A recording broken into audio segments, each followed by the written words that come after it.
Welcome to the Life After 50 show. I'm glad you're back. Today we have a guest that's going to talk to us about something that affects just about everybody I know in one way or another. We're going to be talking about Medicare today. But before we do, I want to talk a little bit about the Senior Resource Conference because it's coming up next week. And if you haven't registered for it, you need to do so. Go to senior-conference.com and register. The May conference is all about how to pay for long-term care needs. And whether you need it for yourself, a spouse, or maybe a parent or a grandparent, you need to watch and hear what the experts have to say. So now that that is done, I'm going to move on to the meat of the show, which is talking about Medicare. What you need to know and what you don't know can hurt you. It can cost you a lot of money. And trust me, I know some people that personally that have been affected and they are paying for the rest of their lives from mistakes they made when signing up for Medicare. So we're going to bring Regina Wagner on, and I'm going to let her tell you a little bit about herself and how she got into this. And then we're going to talk about a few questions you might have. If you have more questions, please put them in the comments down below. Just add your questions. We'll pop them up on the screen and ask Regina what to do. All right, so here comes Regina. Hi, Regina. How are you? Hi, good morning, Catherine. My dear friend, thank you for having me here today. It is always a pleasure to help people. Well, it's my pleasure, Regina. My pleasure. So tell me a little bit about yourself and why you got into Medicare. Absolutely. Thank you for asking. Before I get started, I do want to send a thank you out to our first responders and our healthcare workers for all they do during this time. I'm Regina Wagner. I'm the owner and principal of All Things Senior Consulting. We specialize in Medicare planning, funeral planning, and long-term care planning. Now, you asked me the question, why do I do what I do, or why did I get into Medicare planning? I started out helping my parents, like a lot of us, right? It was so overwhelming. There was so many moving parts to trying to feel confident in making the right decision for them, but I eventually did. And my mother told her friends and other people, and then people were coming to me, asking me questions about their Medicare. What should they do? Well, you know, helping our parents is so different than helping other people. It is. So, oh gosh. So I had to seek out advanced learning, advanced training on Medicare. And as a result, that led me to getting my certifications. So a lot of people don't know this, but you not only have to get your certification to give advice on Medicare, but you also have to get certification for each and every insurance carrier you represent. Wow. Pretty intense commitment, but well worth it. Yeah. So, you know, there's one question I know I hear a lot of my friends asking because it's kind of confusing. The whole Medicare thing is quite confusing, and we get bombarded with calls. I'm not quite there yet, but I'm right behind a lot of my friends. And they're telling me that they're just bombarded every day with phone calls. And this person says this and this person says that. And you don't know who to believe half the time. And one of the questions that they're asking a lot is, you know, I'm still working. Can I delay signing up for Medicare if I'm still working? So, Regina, can you answer that? Absolutely. I get that question pretty regularly as well. The answer to whether or not you can delay signing up for Medicare, it's twofold. The answer is yes, and the answer is no. So you can see why it's complicated. Let me explain. Exactly. You can delay signing up for Medicare if you are working and your employer offers a credible plan, health plan. Now, what does credible mean? It basically means that they offer a plan that's equal to are greater than the Medicare requirements. Okay, so Okay. if all of that is in line, you can delay. Now, Regina, The how no do you part, know if it meets ah, those criteria? How would you know you that? must go to your employer and ask. Okay. In fact, it's one of their responsibilities is to keep their employees informed in the event their plans change. They can go from credible to not being credible at any point, and they send out a notice to their employees. So first, the employee needs to go to their employer, HR, and Mhm. find out. But here's the other part to that question. Let's say they're still working, but their employer does not have a credible plan. They absolutely must sign up or they Mhm. will be penalized. The Or if they're other, self-employed like me. that is correct. Yeah, I have a plan, but it's probably not a credible plan. it would be worth it for you to check into it. And yeah, most cases when you're self-employed, it is not, but you always want to check. Mhm. And so think about it. There are employers with 20 or less employees, they're not required to have a plan.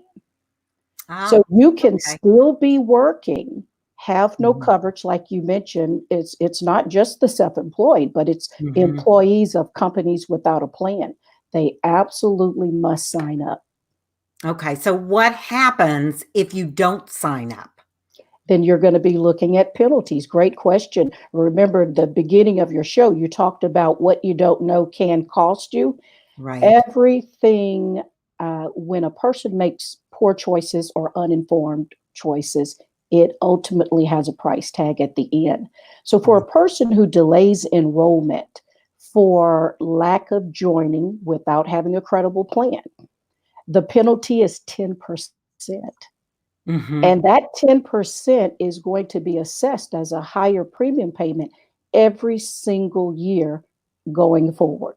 That can really Wow. add up over the That years. can add up a lot. Oh my gosh, Now that's terrible. there are exemptions. So again, if a Uh-huh. person is working, they have a credible plan, all of a sudden that credible plan is either goes away or it's not credible anymore, then that's what's called a special election or special enrollment period, and they will not likely be assessed that late penalty.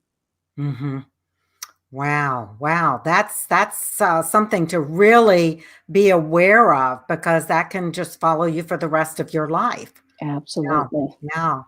So, and the next question kind of falls into some of that too, and it's talking about prescription drug plans. But before I get into the question I have up on the screen, what if you're not taking any well, actually, I have that question too. I'm going to go there first. What if Okay. you're not taking any medications?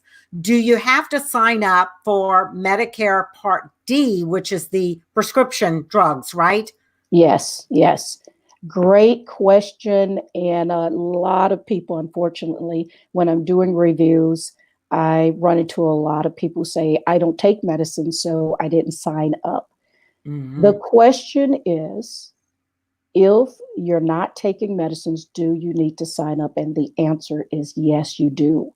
I want you to think about it for a moment. We can go from taking no medications today and next week, next month, we could be taking multiple medications due Yeah. to an injury, a sickness, a fall, an allergic reaction. The list could go on. So, regardless of whether you're taking medications now, you still need to sign up. And guess Hmm. what? If you delay signing up, when you decide to join at a later date, you are also assessed a late penalty. Yep. And that That follows you for the rest of your life because it happened to my sister, Regina.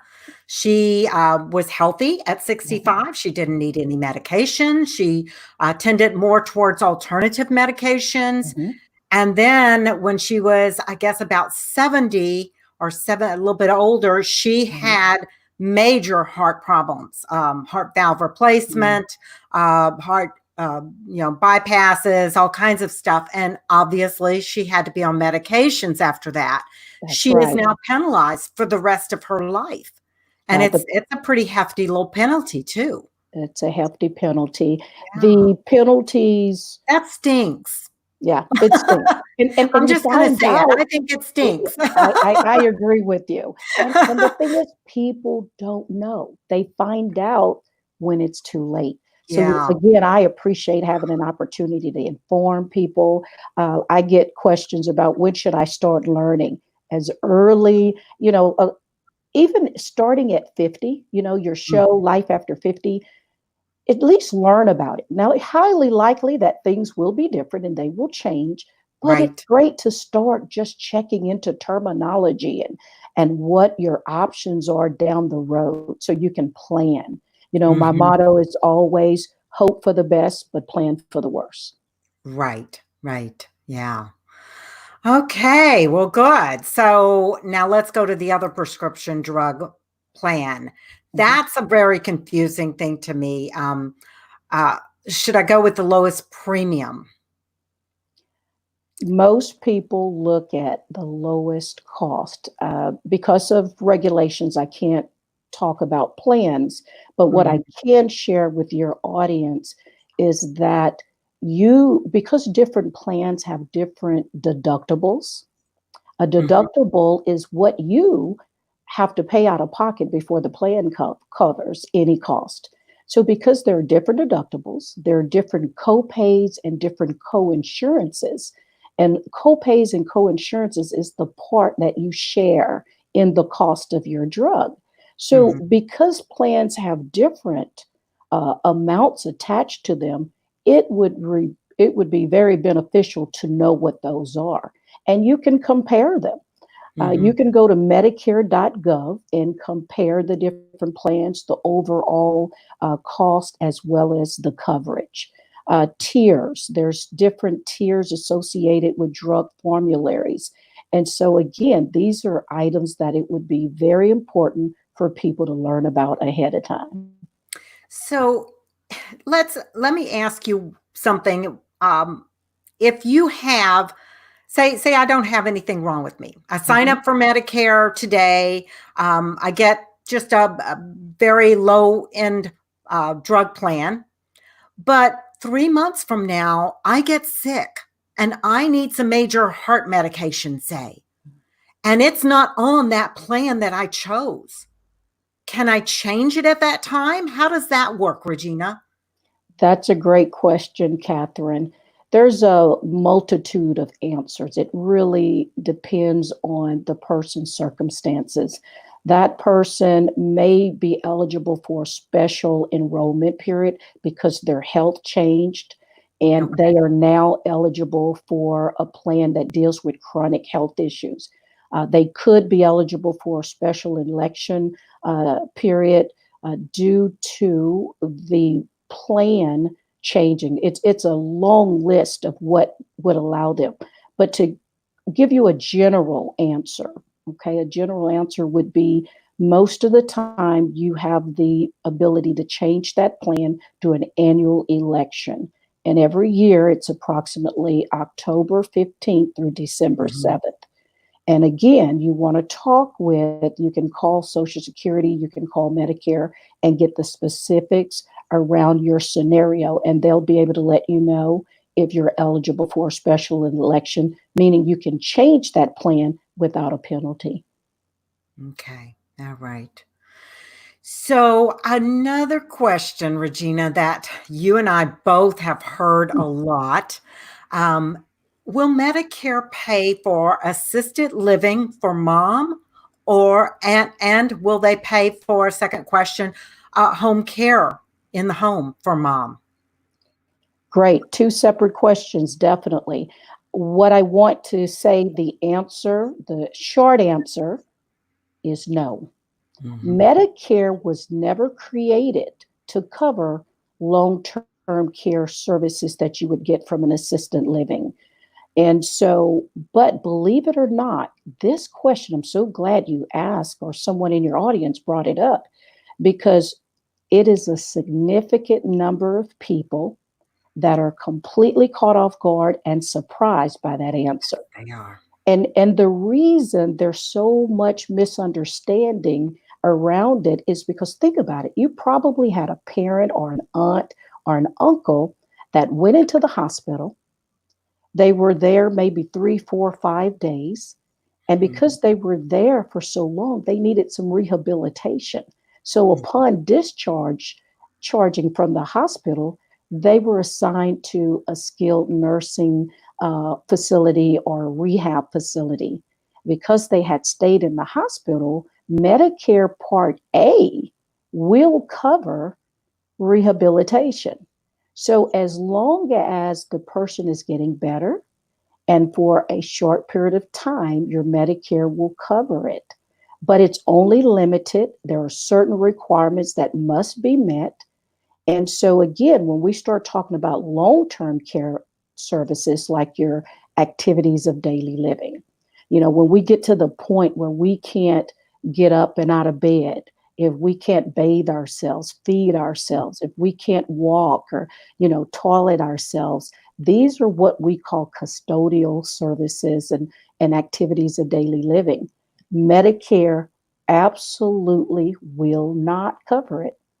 Yeah. One other reason there's a confusion for individuals with low income that qualify for assistance from their state, they do receive long term care services. So that's why there's so much confusion out there as to will Medicare cover it?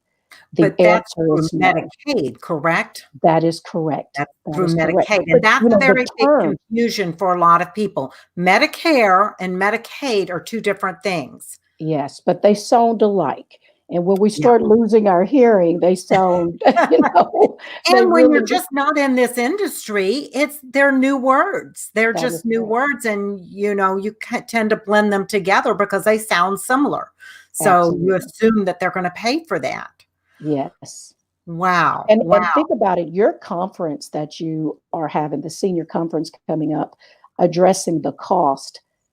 If people don't know, if they're not planning, knowing that Medicare doesn't cover the cost, it's financially devastating to families.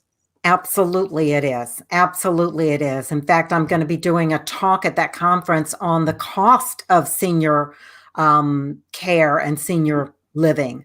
Yes. And, it's astronomical, and people have no idea.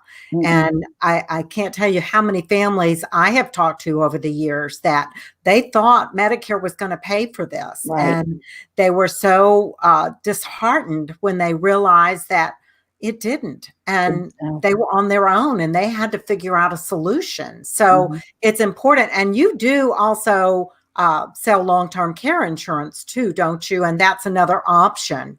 Yes. So, if you're wanting to look at options, you want to talk about Medicare and other options for your future, Regina's a good resource for that. I'm going to put your website up here now, Regina, so that people can go there and get more information about your services. So the website is allthingsseniorconsulting.com. Okay, that's allthingsseniorconsulting.com. And you can find out all about Regina, her business, what she does. She's just a wealth of knowledge. I know I'm going to be reaching out to you more as I get a little bit closer to that golden date. And I know that there's a lot of people out there that I know that could benefit from your information and your resources. So I thank you for coming on the program and Thank doing you. that. If anybody has a question, drop it in the comments below right now and we'll answer it. If you don't, or if you drop it in after the show, it's okay. I'll make sure that Regina comes in and gets your answers answered to that question. So you can still put your comments below, your questions below, or you can reach out to Regina directly on Facebook. Her Facebook page is all things senior consulting not .com, just all things senior consulting on Facebook. Mhm. So if you want to go to our Facebook page, you can do that as well. And Regina, this has been great. This has answered Thank some really you. core questions that I think a lot of people have. And I thank you for being on the show. Thank you. And I really thank you for helping so many people by getting the word out, by informing and educating. You're doing a great job. I love your show, Catherine. Thank you for Thank you. having me. Thank you, Regina. And again, this was the Life After 50 show. I welcome you to come in every Wednesday at 10 a.m. We'll be talking to different experts about all kinds of subjects. You can also go to findhoustonseniorcare.com and find the replays of all of the Life After 50 shows. So have a great day. We'll see you next Wednesday. And you'll have to wait to find out who my expert will be. Thanks, Regina. Bye. Bye-bye.